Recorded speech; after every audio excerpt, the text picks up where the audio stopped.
If you're a woman who's sick and tired of chasing this mystical creature called balance, I'm so glad that you're here watching this video right now because I'm about to break down 3 myths about balance that just keep women in such an exhausted state. And I am just so sick and tired of them because these were all myths that I once believed as a woman. And now, as a naturopathic doctor who's worked with over 1,000 women and has helped them optimize their mental health, their physical health, I see these similar balance myths coming up over and over and over again. And I personally think it's time that we reset the standard of what it actually means to have balance because let me tell you right now, you are chasing the wrong thing. We have this idea in our heads about what balance is supposed to be like. And usually, this idea comes from watching people on social media, watching our own mothers and aunts and grandmothers try to live it in their life, or it just comes from people who just don't even understand women at all. And then we try to chase this idea of balance, and it feels like the closer you get to it, the further it runs away, right? It's kind of like if your dog runs away and you're trying to call your dog back, and sometimes it just keep running further away instead of actually coming back towards you because they think it's a little game.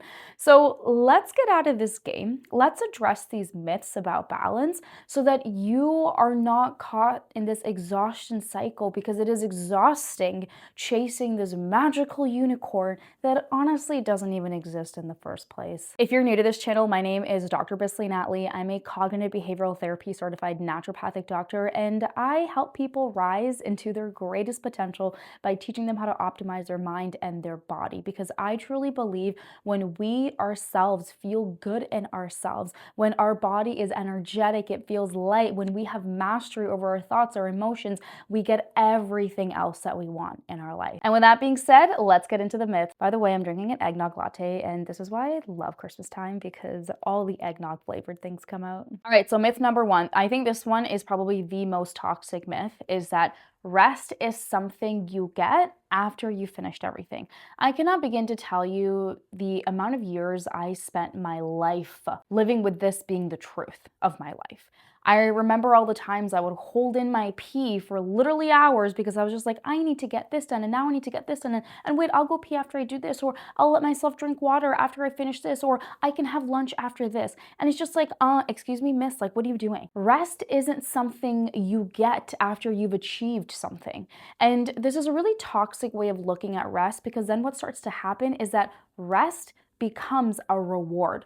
Rest is not a reward. Rest is something that you should be giving your brain and body regardless of what you've accomplished during the day. Because sometimes you'll wake up and you'll have the best of intentions as to how your day is going to go. But then something comes up and then another thing comes up and another thing's come up, and all of a sudden you haven't got anything on your to-do list done and you feel like you can't rest. And it doesn't mean you haven't been doing anything. You've still been doing stuff. It just wasn't the things that you had planned on your to-do list because something came up and it just derailed your entire day. But that doesn't mean that you don't deserve rest just because you haven't accomplished things on your to-do list. It's kind of like, for example, your iPhone, right? You need to charge your iPhone when the battery starts to go down. It's not like the iPhone only gets its battery charged after it's been, doing some useful things to you. No, the battery goes down regardless as long as you use it. And the same thing goes for yourself. If you use yourself to do work, to do things, doesn't matter if it's things on your to-do list or not, you need to recharge your battery. You need that rest. So it's extremely important that you start scheduling rest into your day, and whether you finish everything on your to-do list or not, you honor it. You need to have micro moments during the day where you're recharging yourself, and if you don't do that, you are going to feel like a dead iPhone by the end of the day, okay? A dead iPhone that has no battery left in it. So get out of this trap by starting to listen to the signals and cues your body's giving you. And honestly, I still have to practice this every single day. There are still times, even today, when I will want to go pee and literally the voice in my head will be like, nope, just wait afterwards. And if I'm being honest right now, I actually needed to pee before I started recording this YouTube video. And I am realizing now that I just told myself, I'll go pee after I record it. It's not going to be too long of a video. See, it still shows up. I'm not saying by any means that I'm perfect at it, but I'm way better at it than I was before because I will intentionally take breaks during the day. So it happens to us all, but the most important thing that you can do, just like I did right now, become aware of it, right? And I just laughed it off and I was like, okay, I still got to be a little bit better at the peeing thing, and I will go pee after I'm done recording this, but it happens to us all and that's okay. And so what I really want you to do is I want you to start taking note of when you are pushing your needs away. And when you can start taking note and becoming aware when you're pushing your needs away, ultimately what you need to start doing is you need to start honoring your needs as they come up, instead of being like, I only get to do this once I finish XYZ. And what starts to happen to you when you start to break out of this pattern and this cycle is that you start to form such a beautiful relationship with yourself, because you start to actually honor your needs. It helps to build your self-trust. It helps to build your self-worth. And most importantly, it helps to build your self-confidence, because you start to become your own ally instead of constantly pushing your needs to the back burner and fulfilling everybody else's needs before yours. So to recap, rest is not a reward. Rest is something you get whether you've achieved things on your to-do list or not. Myth number 2 is that if you were more disciplined, more consistent, more organized, you'd be less overwhelmed. And that is not the truth. The truth is that the reason you're overwhelmed isn't because you lack discipline or consistency or organization. It's because your nervous system is fried. Your nervous system is the center that controls everything in your body. And when you're constantly in this state of overwhelm, in this state of stress, no matter how much you try to force discipline or consistency or organization, it will just not happen. And instead of trying to hustle harder, push harder, be more disciplined, you need to learn how to regulate your nervous system. This means that you need to learn how to get yourself from the stress state to the calm state. You need to learn how to bring this nervous system response down. And something that I want you to keep in mind is that a healthy nervous system isn't one that's forever in the calm state. I always tell my patients, if you're always in the calm state, it means that you're dead. That is the only way your nervous system will forever be in the calm state. A healthy nervous system is actually one that gets into the stress state and comes down, gets into the stress state and then comes down. And essentially what you want to be doing is you want to be giving yourself these little micro moments all throughout the day so that your nervous system can actually start to come down. So what are the things that get your nervous system from that stress state to the calm state? 3 important things, all right? 3: silence, stillness, and slowness, okay? Silence, stillness, slowness. I know you're probably looking at these and going like, I don't do any of them, and that's okay. So silence looks like if you're going on a drive, don't listen to something. If you're doing the laundry, don't listen to something. If you're washing dishes, just allow silence to come in. If we're constantly listening to something, watching something, your brain is constantly on overdrive and is overstimulated. Slowness looks like instead of talking really fast or walking really fast or moving real fast, it just looks like slowing down. It looks like taking a breath. It looks like just moving slower, because speed is usually stress. And hey, don't get me wrong, speed is great. Sometimes we want to be fast, but not all the time. You need to balance the fast with the slow. If you're constantly in the really, really, really fast state, your nervous system is always going to be super, super stressed out. And then stillness. Like, when was the last time you actually sat down and did nothing?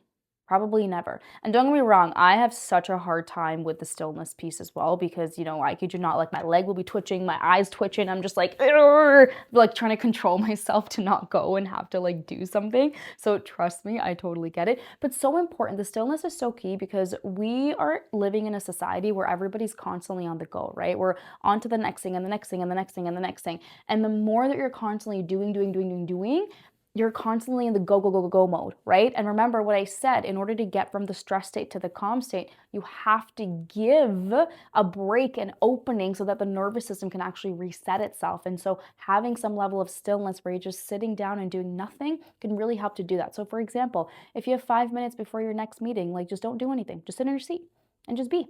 I'll do that sometimes before patients. If in between patients I have some space, I'll just sit and be, instead of constantly feeling like I need to fill my schedule with something. So remember, it's not always about doing more. Sometimes what you actually need to do is learn how to regulate your nervous system.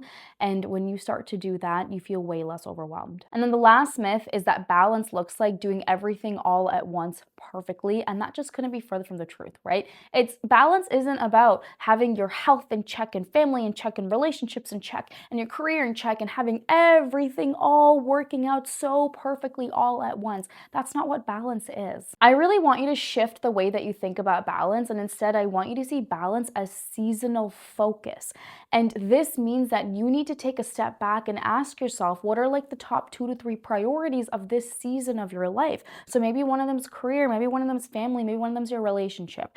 And then so that means that maybe your health takes a little bit of a leeway, right? Even though health should always be one of your priorities. But you know what? Let's be honest. I'll go through some busy seasons where it isn't. So that doesn't mean I'm not taking care of my health at all. Very different. That doesn't mean every single day I'm out having like a shawarma and I'm having like these, junk like McDonald's every day. No, it just means I'm doing the bare minimum. Like this is not the season of life where I'm going to be hitting my PR and running. It just means I'm doing the bare minimum, but I'm doing it. So I'm still taking care of that area. So that's very important. Balance doesn't necessarily mean if you're prioritizing a few things, you're not caring about the other things at all. It just means that you're putting in that extra focus in these areas and you're just doing the bare minimum that you need to do with the other areas. So if you feel like you're exhausted chasing balance, it's probably because you're trying to do everything all at once.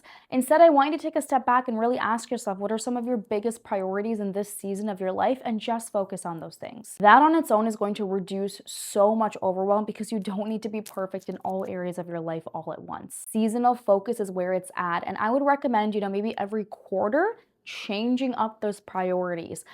Monthly might be a bit too much, but if you want to do it monthly, by all means do it monthly. But I find that every quarter tends to be generally a good rule in terms of, shifting your priorities as needed and focusing on the areas that you really feel like need that attention from you the most. These are the top 3 myths that I see that keep women in that super, super exhausted state. And if you are a woman who is feeling exhausted, if you're in this place where you're just like, I'm ready to optimize my mind and body, and if you are ready to just get into your healthiest self, I would encourage you to use the link below to book a free 15-minute discovery call with me so that we can chat about what your health goals look like.